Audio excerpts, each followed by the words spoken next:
spot a stroke fast. Visit strokeassociation.org. Brought to you by the American Stroke Association and the Ad Council. Stress. It can make your heart race, your head pound, and your stomach churn.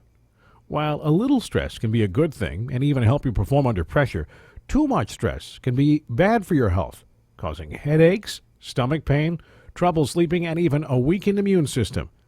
In the United States, it's estimated that up to 90% of visits to primary care doctors are due to stress-related health problems. It's hard to avoid stress altogether, but there are steps you can take to manage it.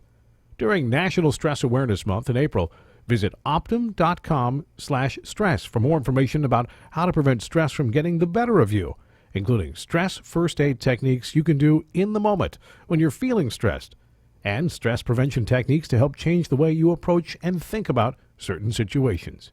To learn more, visit optum.com/stress. That's optum.com/stress. A public service message from this station.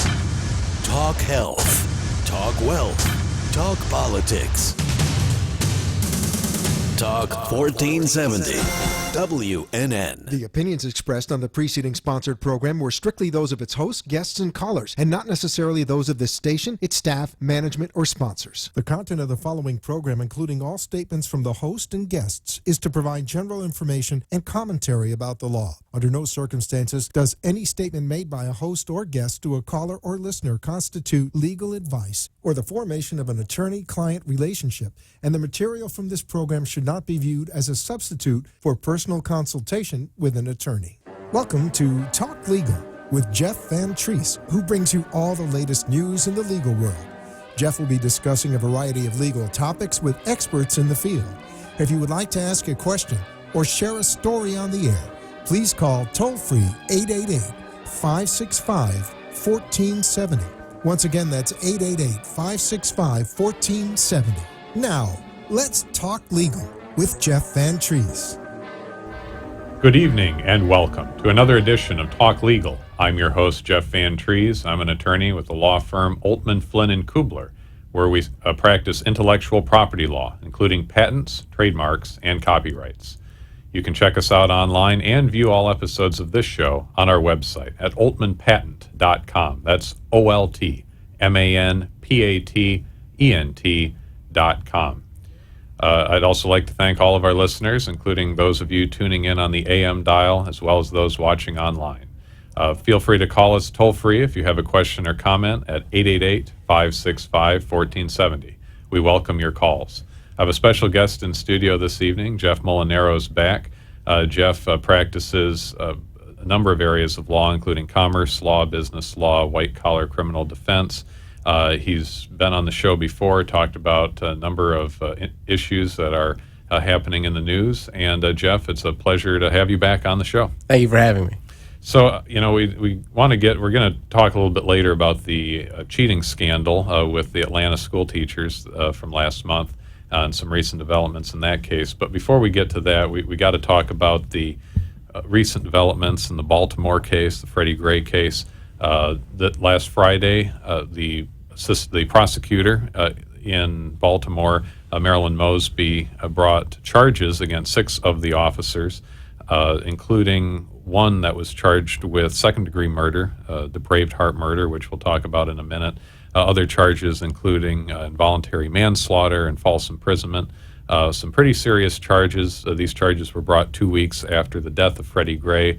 The prosecutor stated that she brought these charges after her own independent investigation with her office, coupled with the medical examiner's report, which identified the death of Freddie Gray as a homicide, and now she's brought charges. The reaction to her decision to do that has been somewhat mixed. She's been lauded as a hero in some circumstances. Other legal experts are somewhat skeptical, especially considering that the charges were brought just 2 weeks after the death. That's a relatively short time frame. Also, there are some potential conflict of interest issues that have been brought up, and she's attempted to address those, but those are no doubt going to continue throughout this prosecution. So this is a real ball of wax here. What are your thoughts on the recent developments?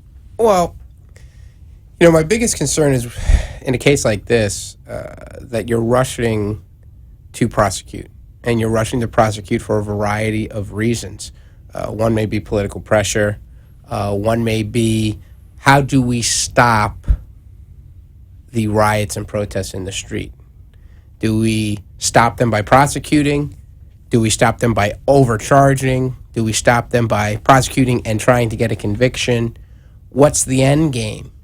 And, there's significant issues with just the words, and doing defense and doing really criminal appellate work is where most of my criminal experience is. There's issues at the very beginning when a prosecutor comes out and says, we've heard your cries for justice, and we are going to give you justice. And today, the youth of Baltimore, you have your justice. And that's not really a prosecutor's role. A prosecutor's role isn't to give justice to an individual.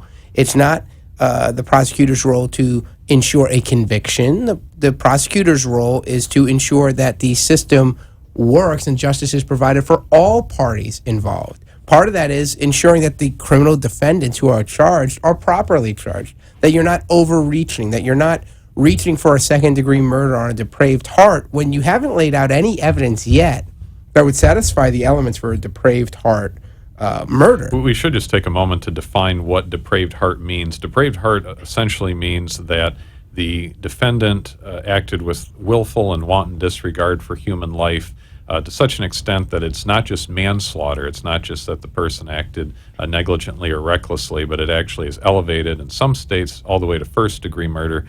But here in Maryland, it's second-degree murder.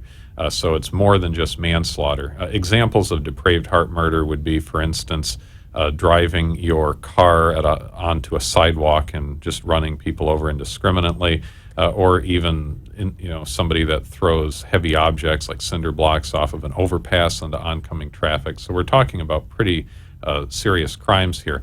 And what I was sort of surprised by that, I thought this looked like it could be potentially an involuntary manslaughter case, just based on the evidence that was presented. And so it looks like you said, there might be some concerns here about overcharging, going all the way up to depraved heart. Yeah, my big concern is, what precedent are you establishing? And again, we don't know all the evidence. We don't know what's been released, or what's more than's been released. But the case that was made in the press conference was harping on the police officers falsely arrested the defendant or the decedent, and then he died in their possession, and they're linking the false arrest to the depraved heart murder. And I don't think you get to depraved heart by falsely arresting somebody and that person dying in your possession. I also don't think you get to depraved heart murder, reckless indifference for human life, by not buckling him in his seatbelt in the back seat of a car. Because if you go there, then you have to say, where do you draw the line in any other case where someone's not buckled in the back seat of their car and they die in an auto accident? Do you now say, well, here it's because the cops falsely arrested him? You can't do that. That's not an element to murder.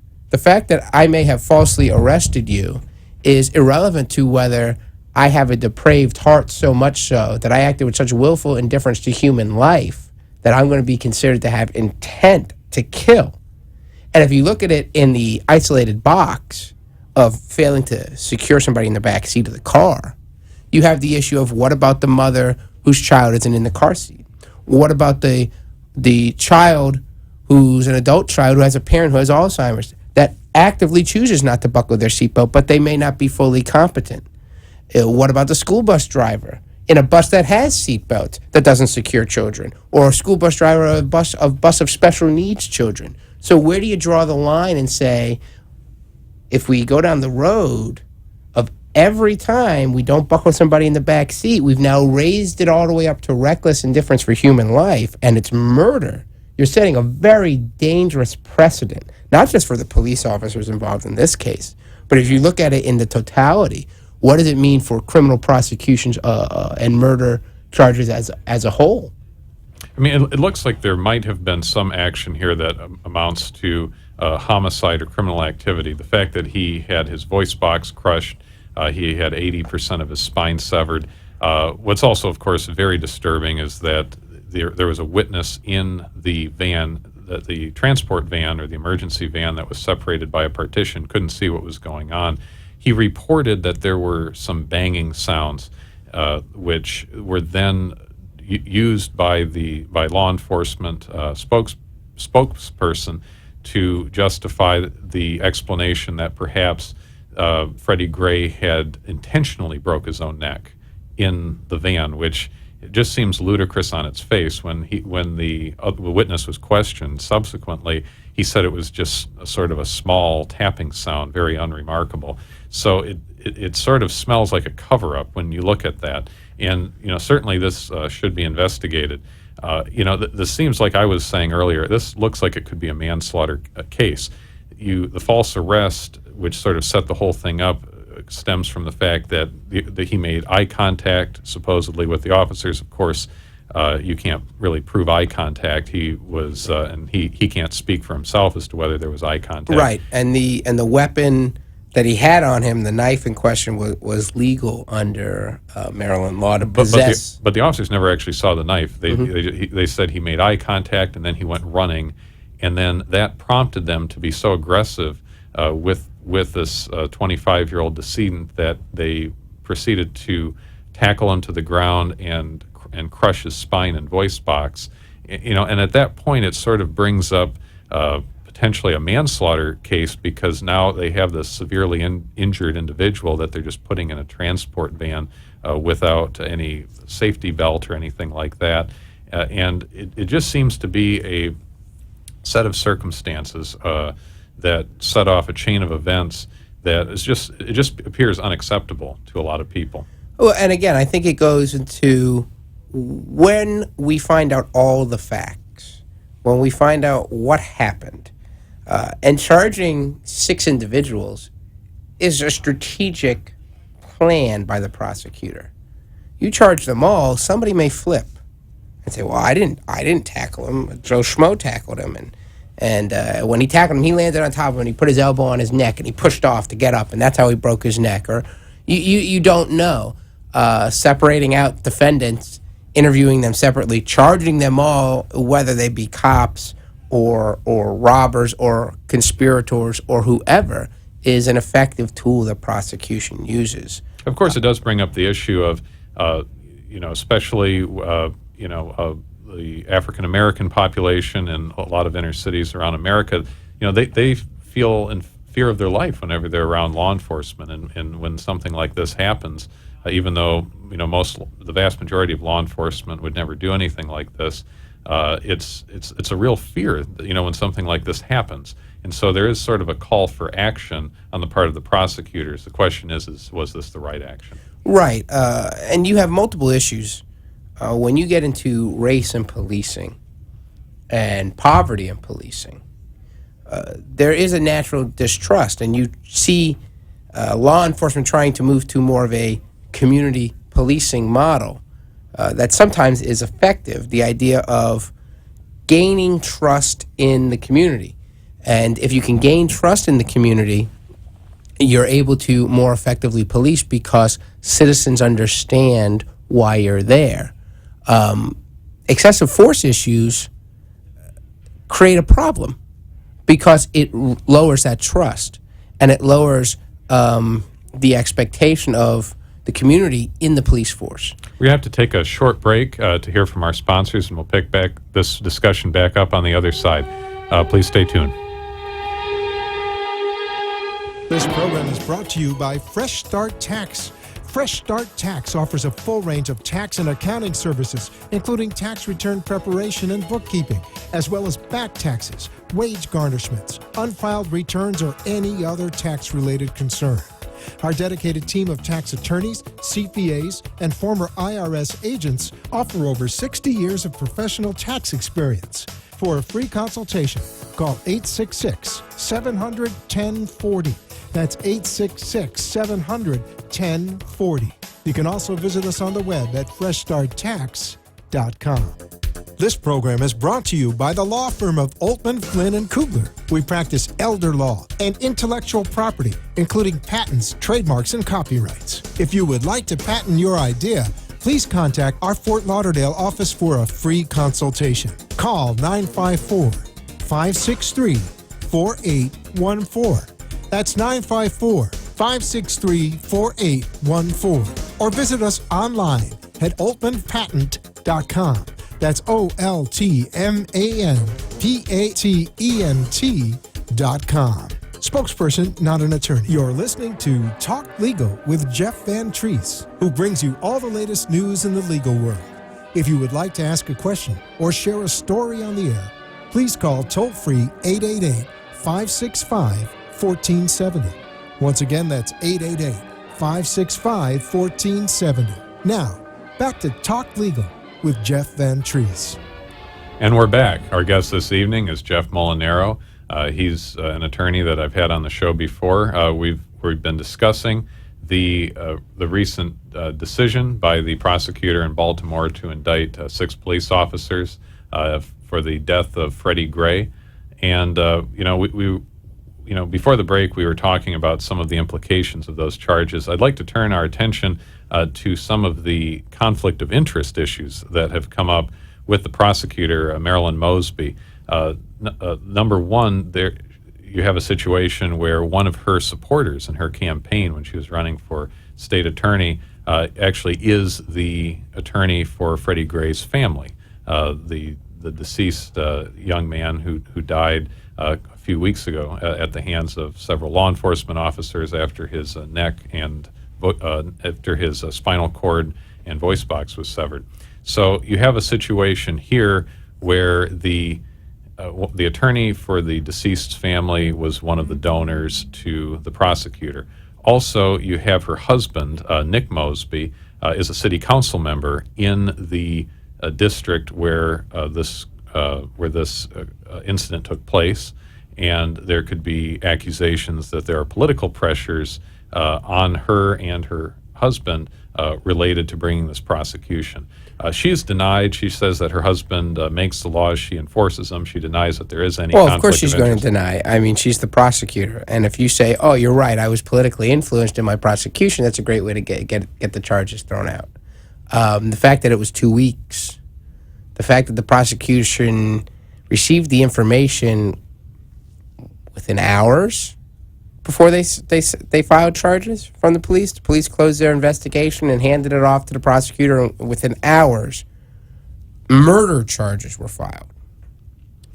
I'm not so much concerned about the family attorney. And people may say, well, isn't that more the linchpin? When you practice law, you know that judges are elected, prosecutors are elected. Now, I'll say this much. The United States of America is the only common law country in the world that elects judges and elects prosecutors.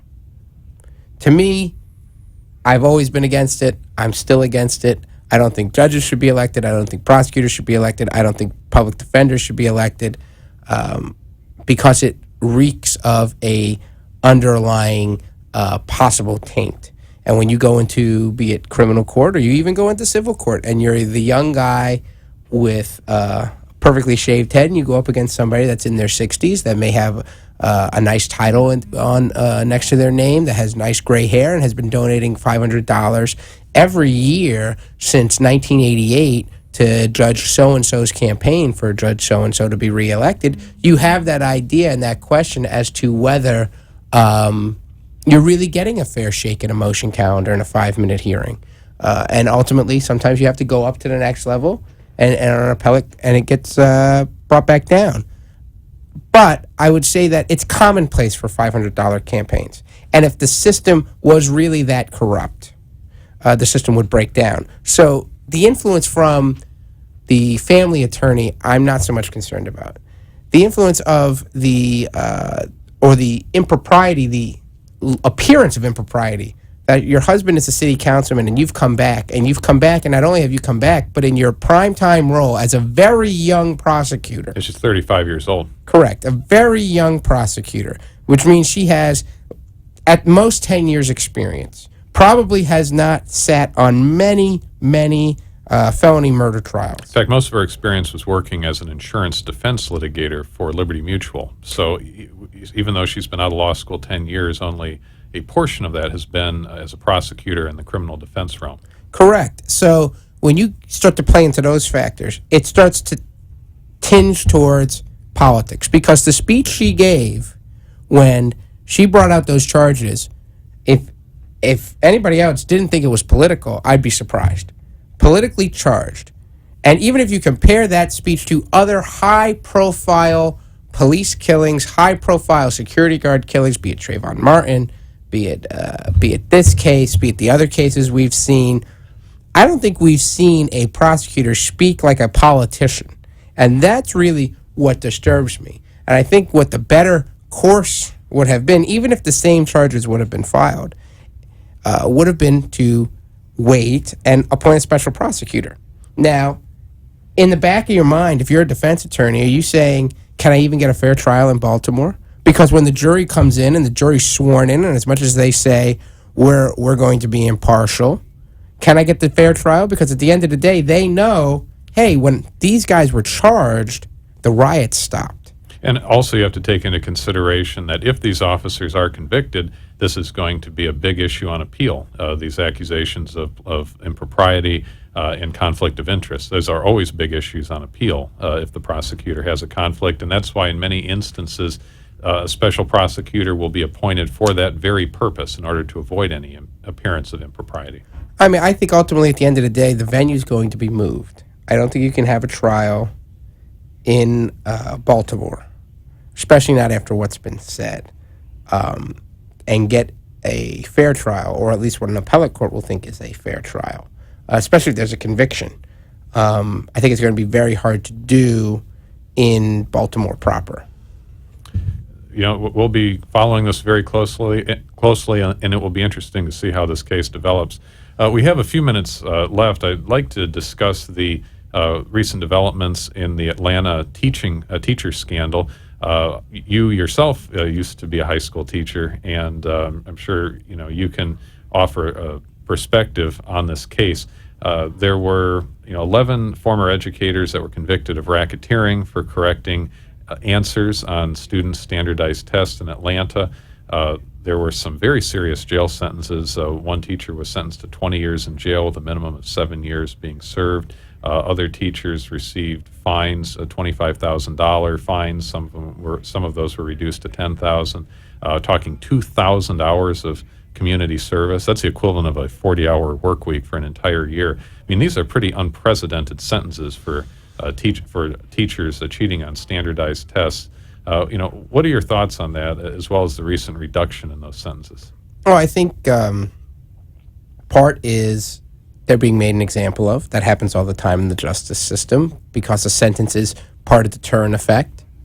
I think the whole Atlanta cheating scandal really provides a great social commentary on the issues education and the education system has when you place so much emphasis on testing.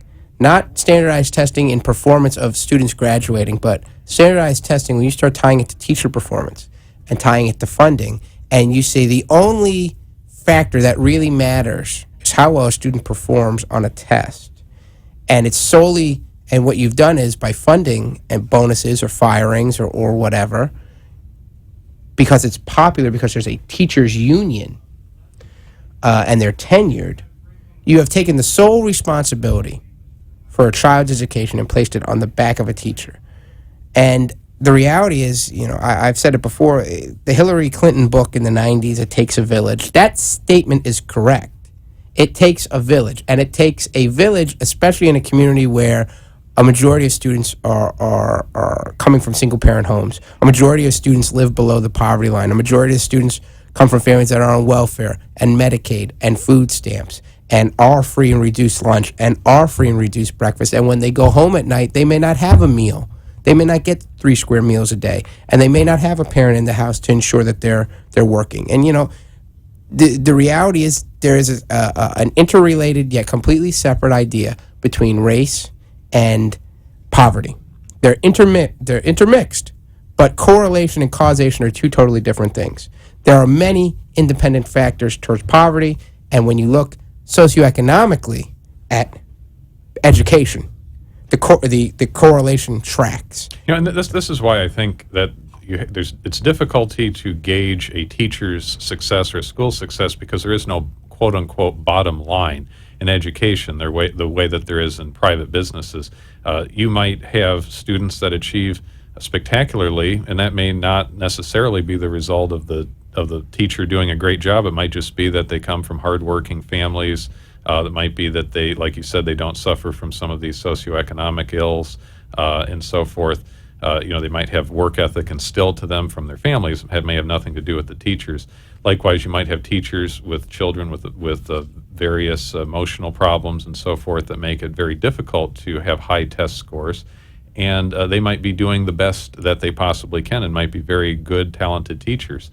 And so there's no way to really measure it because, like you said, it takes a village. There are so many factors here. What concerns me is that when you tie teachers' bonuses and pay to test performance from their students, you're going to incentivize cheating. It's just inevitable. And Clearly. You're going to have situations like this that might occur. I personally think that some of these sentences were a bit over the top. I thought they were, like you said, trying to make an example. I think we have about a minute left, by the way. I think the solution, from a sentencing standpoint, strip them of their teacher's licenses, let them wear the scarlet letter the rest of their life as a cheater. They can't teach anymore. Let them do other things, maybe put them on probation.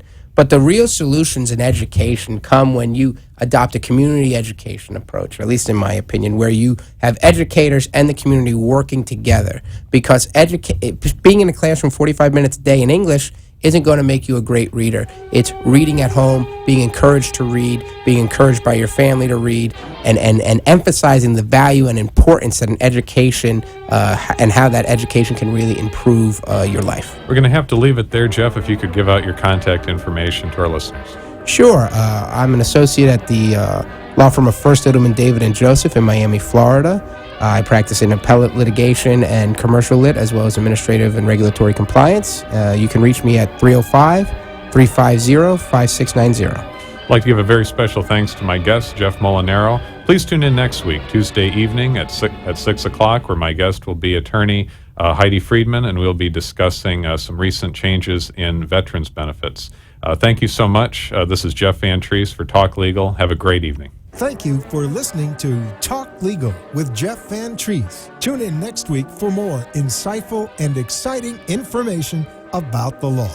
You can contact Jeff by email at jvt2law@gmail.com or give him a call at 561-789-6866. That's 561-789-6866. The content of the preceding program, including all statements from the host and guests, is to provide general information and commentary about the law. Under no circumstances does any statement made by a host or guest to a caller or listener constitute legal advice or the formation of an attorney-client relationship, and the material of this program should not be viewed as a substitute for personal consultation with an attorney. The opinions expressed on the preceding sponsored program